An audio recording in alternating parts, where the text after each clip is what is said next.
and through another dimension. A dimension not only of sight and sound, but of mind.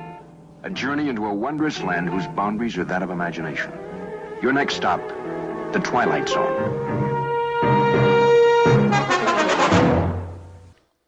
Greetings, ladies and gentlemen. This is Stan Houston once again with interesting ideas, and as my dear longtime girlfriend Karen would say, Stan, you're showing your age again. That's right. The beginning was from 1950s, 1960s television. One of my favorite announcements and one of my favorite programs, even now, The Twilight Zone. I loved Rod Serling and his creativity, and I just kind of liked the strangeness of the music. I played it once before, and somebody wrote back to me and said, I don't like that. That's scary. Don't play that again. Well, it is strange, and it is unusual, but it's about what we're going to be talking about a little bit, and that is things that sometimes kind of defy explanation, because we're talking about, today on Friday, transformation. It was transformation. And this is about the project that we're involved in called the Transformation Project, because it's time not just to make a few changes or make a few adjustments, to tweak and turn a bit. It could be time for you and the things that are important to you to undergo a real transformation. And that's what we do every Friday. And we're going to talk about that today. And the program about the Vietnam Veterans Memorial and why it will make me cry starts right now.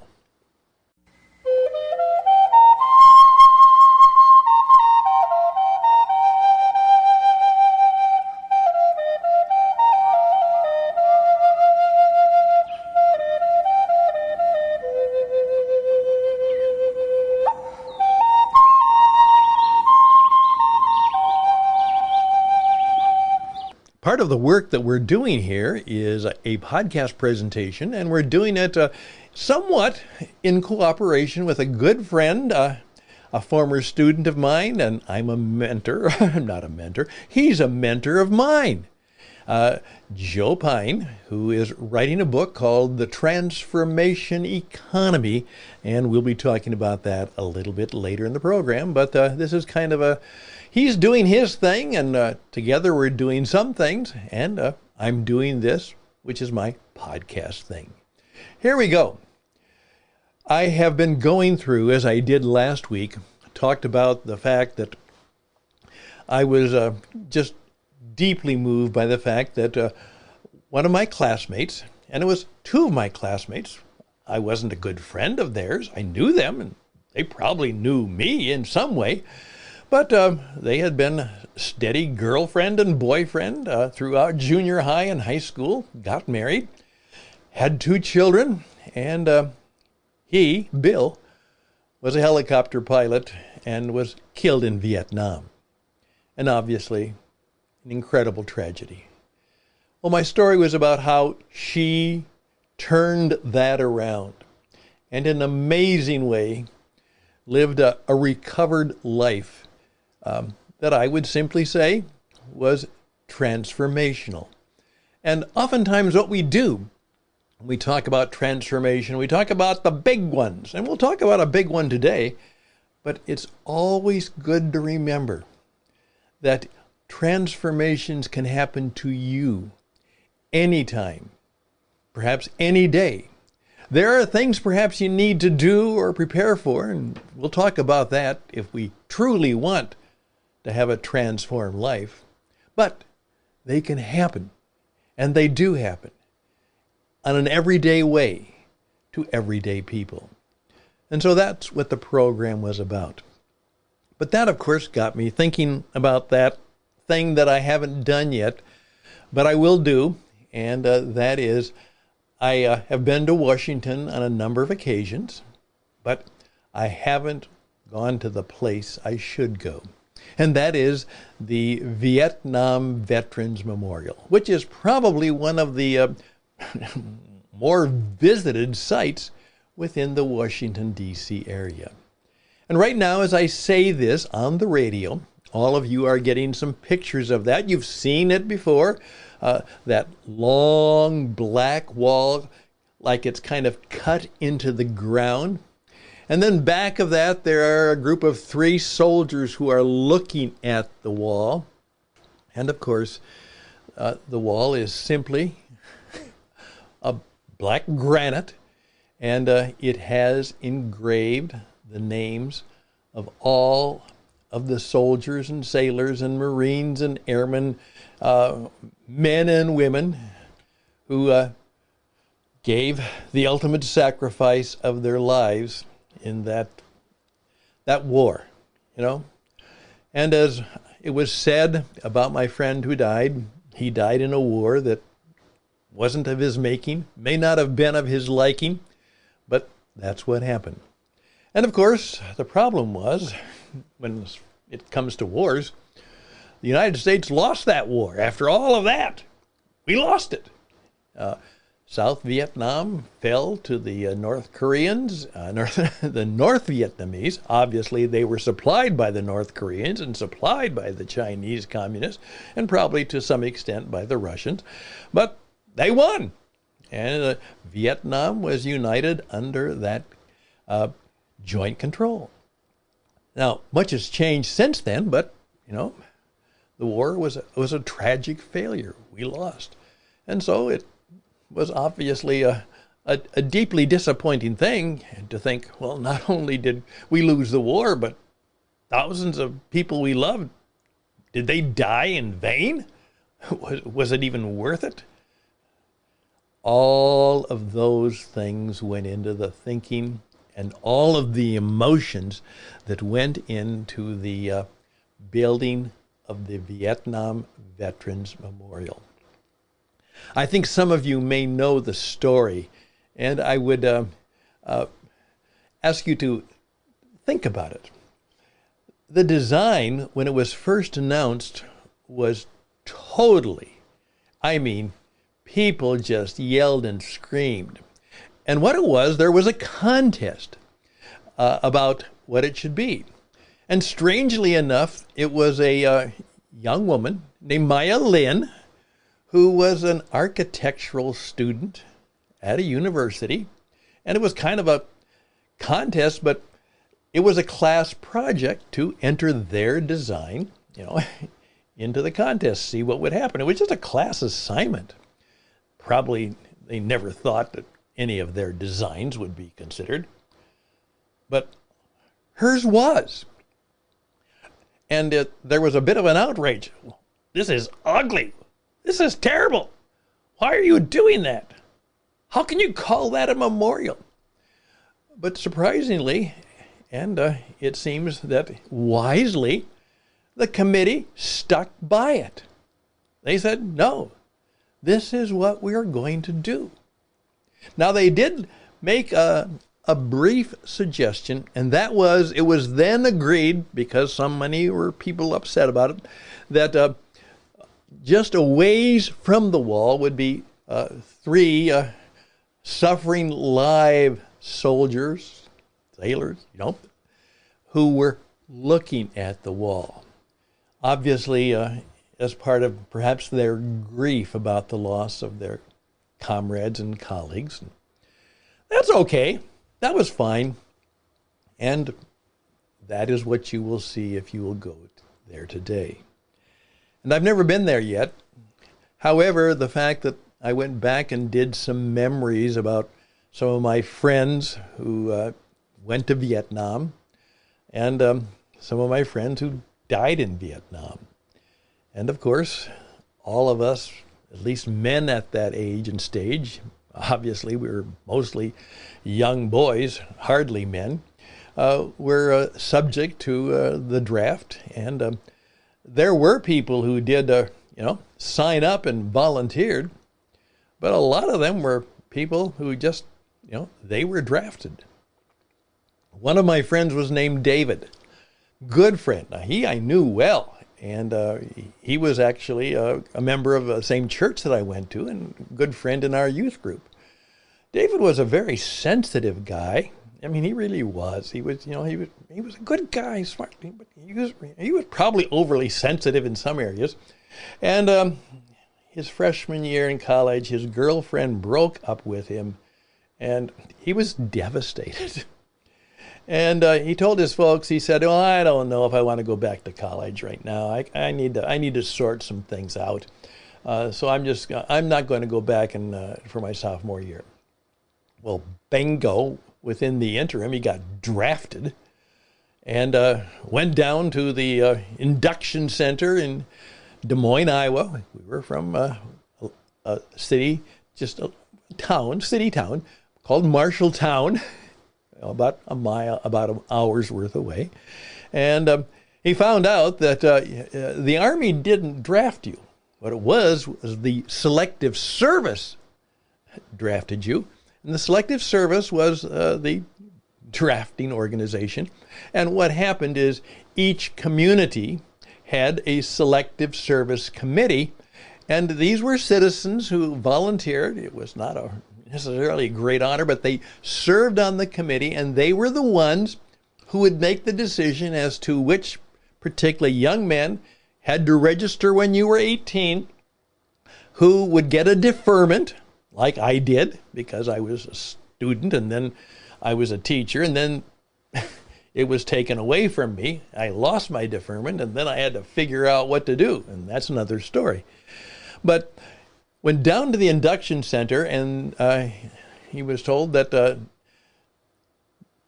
number 2, be 1, 2, 1, 2, 1, 2. Go through the line. They went through the line. 1, 2, 1, 2, 1, 2. And then the man there said, "Number 1s, step forward. Welcome to the United States Army. Go this way. Number 2s, welcome to the United States Marine Corps. Go that way." And I remember word came back that David said, I'm not a Marine kind of guy, I admire them. They're warriors, They're the tough guys. We all know that. And I don't think I'll be a very good Marine. Well, he went through basic camp and landed up in Vietnam. And he landed up in some of the more brutal places. And his family tells the story that, of course, at that time, we would hear on radio or TV, where some of the more serious action was taking place. And the family says that they had sat down for their morning breakfast, said their morning prayers. Of course, they always prayed for David, and that his father said, "Well, there's been a lot of fighting in that area, but if we don't hear anything today, he's probably okay." And as he said that, supposedly the wife, looked up, and out the front window she saw the car stop, and 2 Marine officers got out and approached the house. And of course, you know what the word was. And David died in Vietnam. I do know that when I go, that when I find his name, I will cry. I know. It will bring back so many feelings and so many fears, and obviously some anger. Yeah, come on. You could have given him something else. Of course, he wasn't a Marine kind of guy, but, But here's the story. Obviously, Maya Lin, and later on, this wonderful woman said, it was said she had a long, clear vision. And what she said, this is not a memorial for the dead. This is a monument and a memorial for the living. The dead are gone. And so what happened was truly transformational. Simply, a piece of black. No weapons or horses or all of the things that go into the usual memorials for battles and wars, but just a beautiful black cut in the ground. Yeah, like it was chopped in the ground and put there. And then each person's name, and it was listed in the order in which they had died. And so, obviously, let's say there's a Joseph Smith, which of course there's probably a lot of Joe Smiths. Well, then which one is my Joseph Smith? If they would put him in alphabetical order, but because they were able to put it in the order in which the person had given his life, you could literally go up and with your hand say, "That's my friend. That's my friend." And you could do what we oftentimes call a brass rubbing. You could put a piece of paper up, and you could actually make on your paper the engraving of your friends, your partners, your husband, your dad, their name, and take it with you as a souvenir. And of course, you could have a picture taken there. And you could leave something there. And so what it became is a place for healing.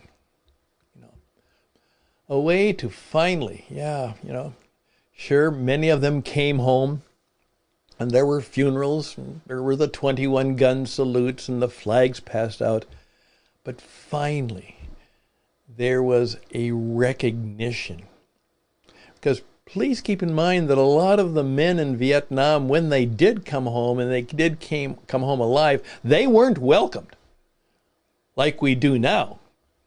In fact, many of them literally had to change out of their uniform because they were afraid they would be taunted and spit on by protesters. There were no welcome home ceremonies and flags wavings for most of them. As soon as they could, they got out of their uniform and snuck back home and then tried to put life together. And of course, many of them did. Most of them did, but a great many did not. And so what happened is it became a place of transformation. And that oftentimes is when you remember, when you suffer, when you have something happen to you that changes you in some significant way. Well, that's the story that I want to point out to you because we're looking for ways and things and ideas that may help us oftentimes transform tragedy into not necessarily triumph, maybe not even victory, but a way of moving forward, a way of creating something good out of something that wasn't. A true transformation. Yeah, it's kind of like a Twilight Zone thing. It takes imagination. It takes sometimes difficult thinking. And you're in between the dark and the bright, the black and the white, trying to figure out how you live in the gray of what happened to you and the people you care about. I'm done for today. I'm Stan Houston, thinking about transformation, another very interesting and perhaps life-important idea. We'll be right back and close it down.